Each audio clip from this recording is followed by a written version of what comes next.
सो हे juniors, कैसे हैं आप सभी लोग। आई होप सभी अच्छे होंगे और हेल्थ का ध्यान रखें। तो जूनियर्स, लास्ट वीडियो में हमने केमिस्ट्री का जो आपका फर्स्ट पेपर यानी कि इनऑर्गेनिक केमिस्ट्री के इंपॉर्टेंट क्वेश्चंस बता दिए हैं। जिसने भी वीडियो नहीं देखी है डिस्क्रिप्शन में लिंक है, वहाँ से देख ले। इस वीडियो में हम अब बात करने वाले हैं आपके सेकेंड पेपर के बारे में, जो कि आप सभी को पता है कि ऑर्गेनिक केमिस्ट्री का होता है। ठीक है, तो ऑर्गेनिक केमिस्ट्री से रिलेटेड जो भी आपके इंपॉर्टेंट टॉपिक हैं उसमें हम बात करने वाले हैं।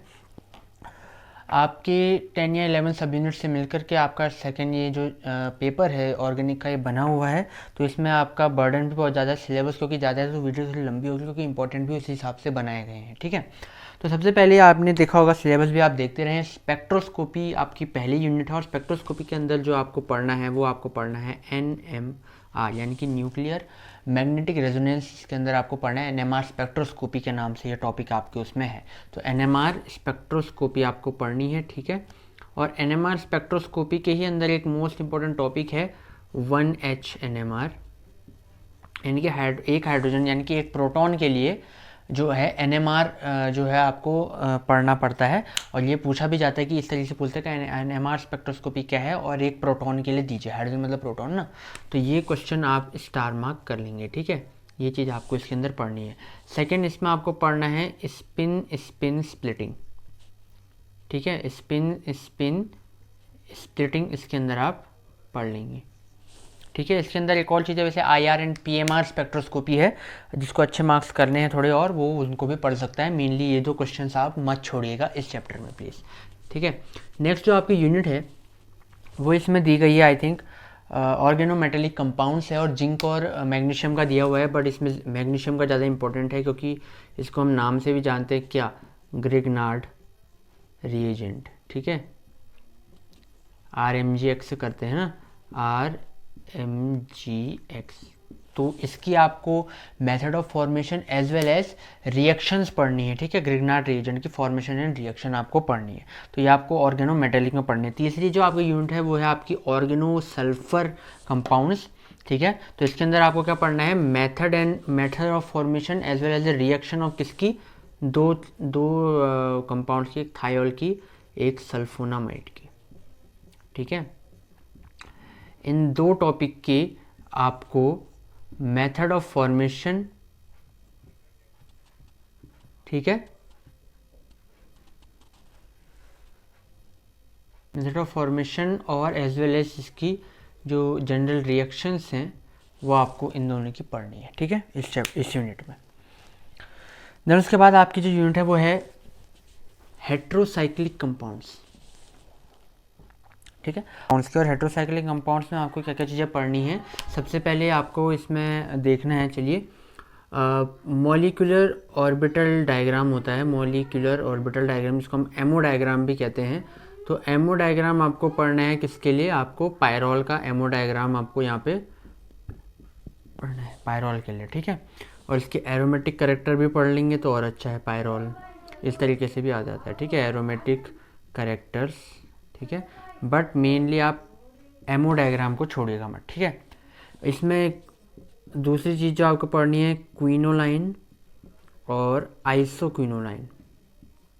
ठीक है, क्विनोलाइन और आइसोक्विनोलाइन। ठीक है, इसमें इसका आपको सिंथेसिस यानी कि मेथड ऑफ फॉर्मेशन,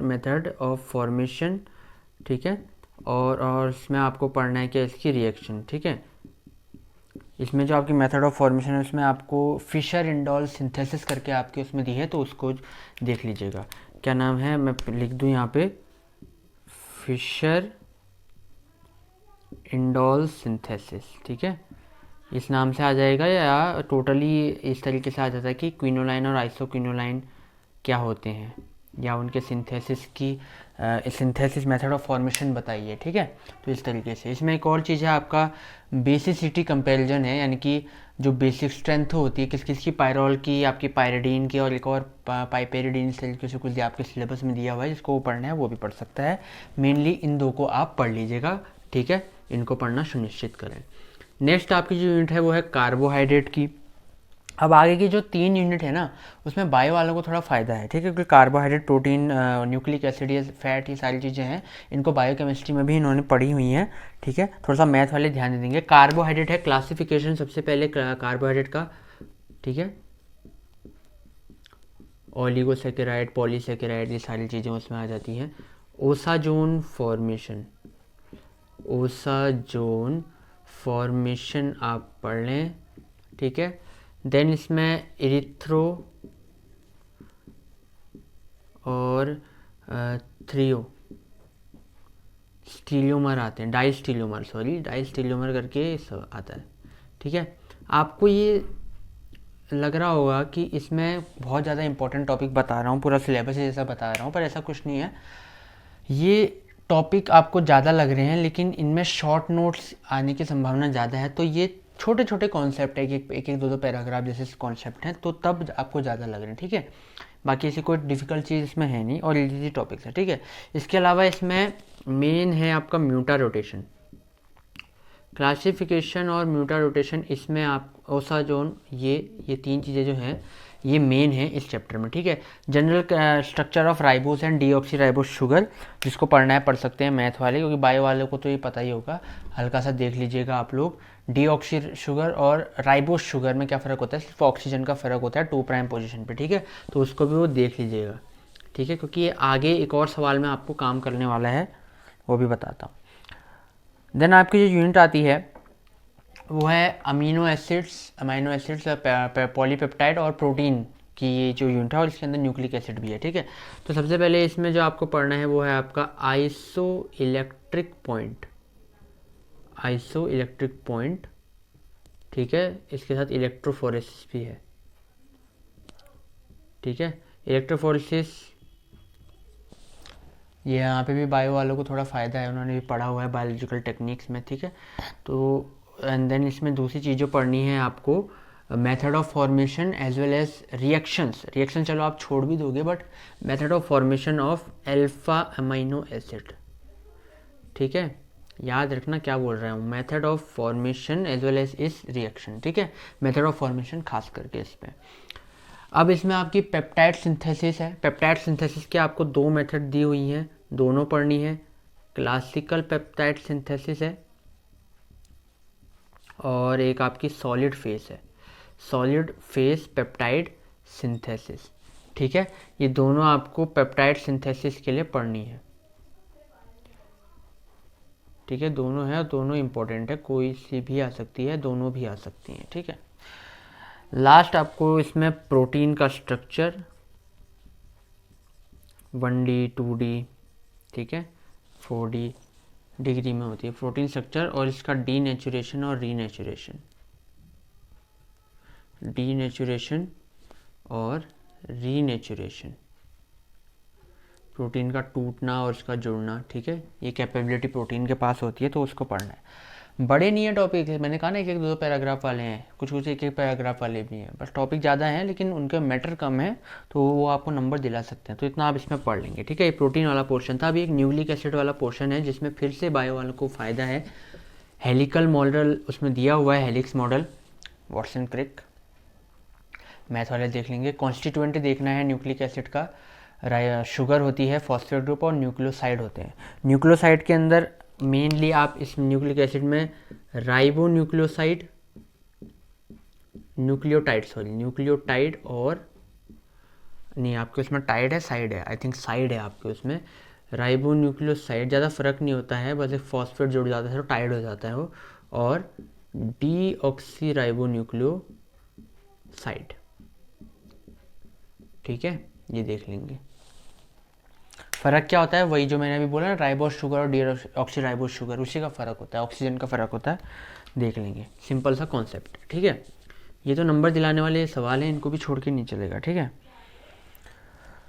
अब आपको ऑर्गेनिक टफ लगती है तो किसी पोर्शन पे तो आपको ज़्यादा ध्यान देना पड़ेगा ना, वो यही वाले पोर्शन है जो कि सिंपल टॉपिक वाले हैं, ठीक है। इसके बाद आपका फैट एंड ऑयल वाला पोर्शन बचता है, जिसमें आपको पढ़ना है सैपोनिफिकेशन वैल्यू, और इसमें एक और वैल्यू दी हुई है आपकी आयोडीन वैल्यू, ठीक है। आयोडीन वैल्यू भी आप देख लेंगे, एक एक पैराग्राफ की चीज़ें हैं ये भी। सोप एंड डिटर्जेंट, ठीक है। राइटिंग के लिए फिर से मैं कह रहा हूँ, मैं मुंह से बोल रहा हूँ तो राइटिंग पे ज़्यादा ध्यान देने की है नहीं। सोप एंड डिटर्जेंट, और इसमें आप hydrogenation of unsaturated oil, hydrogenation वही वनस्पति घी वाला ऑफ अनसैचुरेटेड ऑयल, ठीक है। शॉर्ट नोट इस तरीके से। तो ये 4 सवाल हैं इसमें, ठीक है, और एक एक पैराग्राफ वाले हैं सारे, ज़्यादा कुछ टफ है नहीं। फैटी एसिड्स देख लेना इसमें हल्का सा, ठीक है।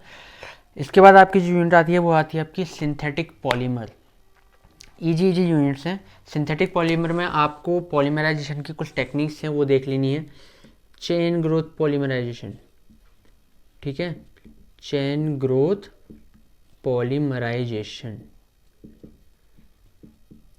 इसमें आपको दिए एक step growth polymerization, step growth polymerisation.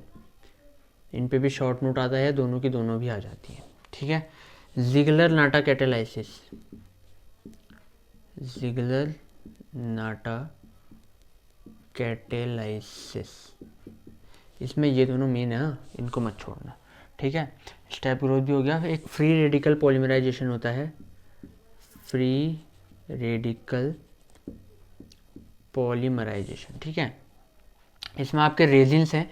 Resins में से मैंने आपके लिए सिलेक्ट कर रखे हैं। एक तो आपका फिनॉल फॉर्मेल्डिहाइड है, फिनॉल फॉर्मेल्डिहाइड रेजिन, ठीक है। इपॉक्सी रेजिन, इपॉक्सी रेजिन बहुत सिंपल होता है यार पॉलीमर का चैप्टर, आप एक बार देखोगे आपको खुद ही समझ आ जाएगा। और इसमें urea formaldehyde, urea formaldehyde resin, ठीक है। और लास्ट इसमें ये वाली टॉप जो है आपका, ये बड़ा है, बाकी सारे छोटे थे अभी तक, बट ये नंबर दिलाने वाले भी हैं, ठीक है। लास्ट आपको इसमें करना है नेचुरल एंड सिंथेटिक रबर, ठीक है, नेचुरल एंड सिंथेटिक रबर। अब उतनी दूर है, थोड़ी सी राइटिंग ठीक नहीं होगी, पर मैं मुंह से बोल दिया मैंने, नेचुरल एंड सिंथेटिक रबर। तो इस यूनिट में आपको ये पढ़ना है, ठीक है। सिंथेटिक डाई वाला पोर्शन है आपका, उसमें आपकी मेथिल ऑरेंज दी हुई हैं, ये सारी चीज़ें दी हुई हैं, ठीक है। जिसको पढ़नी है वो पढ़ सकता है, बाकी कुछ इंपॉर्टेंट उसमें उतना खास है नहीं, ठीक है। इस नाम से आ जाए क्वेश्चन, इस नाम से आता है कि सिंथेटिक डाइज क्या होती हैं, तो अब इसके लिए तो आपको पूरा चैप्टर ही पढ़ना पड़ेगा ना, तो इसके लिए मैं अब क्या बताऊँ इसमें कोई स्पेशल, ठीक है। तो उसके बाद आपकी नेचुरल प्रोडक्ट्स आते हैं। नेचुरल प्रोडक्ट्स में आपको ये 2 चीज़ें पढ़नी है, टर्पिनॉइड्स, टर्पिनॉइड्स और एल्केलॉइड्स, एल्केलॉइड्स, ठीक है। लिमोलाइन, ठीक है, और ये सारी चीज़ें उसमें होती हैं, सिट्रल, लिमोलाइन, ये चीज़ें हैं टर्पिनॉइड्स के अंदर हैं आपकी, ठीक है। तो ये दोनों आप कर लेंगे, ठीक है। तो आई थिंक इतना ही है आपके उसमें, ठीक है। एक बार मैं फिर से रिवीजन कर दूं और वो क्वेश्चन बता दूं, इनके चांस सबसे ज़्यादा हैं। स्पेक्ट्रोस्कोपी में आपका प्रोटॉन मैग्नेटिक रेजोनेंस, जिसको मैंने 1H NMR बोला था, और NMR स्पेक्ट्रोस्कोपी उसमें इंपॉर्टेंट है। ऑर्गेनोमेटेलिक कंपाउंड है जिसमें आपका ग्रिग्नार्ड रिएजेंट आपको पढ़ना ही है, ठीक है। ऑर्गेनो सल्फर में आपको थायोल पढ़ लेना है मेनली। हेट्रोसाइक्लिक कंपाउंड्स में आपको पायरोल का मोलिकुलर ऑर्बिटल डायग्राम पढ़ना है, और क्विनोलाइन एंड आइसोक्विनोलाइन पढ़ना है, ठीक है। वहीं कार्बोहाइड्रेट में आपको क्या पढ़ना है, ओसाजोन फॉर्मेशन, म्यूटा रोटेशन, ठीक है, और क्लासिफिकेशन पढ़ लेना उसका। अमाइनो एसिड में आपको isoelectric point, alpha amino acids, और classical peptide synthesis and solid phase peptide synthesis, protein का स्ट्रक्चर। और न्यूक्लिक एसिड में आपको वही राइबोन्यूक्लियोटाइड और double helical structure. Fat oil वाले में सेपोनिफिकेशन वैल्यू है आपका, हाइड्रोजनेशन ऑफ इंडेक्स में पूरा इंपॉर्टेंट है। सिंथेटिक पॉलीमर में chain growth polymerization, free radical polymerization, ठीक है, और रेजिन्स, ये इंपॉर्टेंट है। और सिंथेटिक डाई मैंने पूरा ही पढ़ना है वो। और नेचुरल प्रोडक्ट्स में आपका टर्पिनॉइड्स, ठीक है। ये ज़्यादा चांसेस इसके आने के हैं, बाकी पूरा मैंने बता दिया, ठीक है। तो ऑर्गेनिक का भी आपका चैप्टर जो है इंपॉर्टेंट मैंने बता दिए हैं यहाँ पे। नेक्स्ट वीडियो में हम फिजिकल केमिस्ट्री के बारे में बात करेंगे। अगर किसी का कोई डाउट हो तो वो कमेंट कर सकता है प्लीज़, उसको हम आंसर दे देंगे, ठीक है। थैंक यू सो मच, और तब तक अपनी पढ़ाई जारी रखें। लिंक को शेयर करें और चैनल सब्सक्राइब करें please. Thank you so much.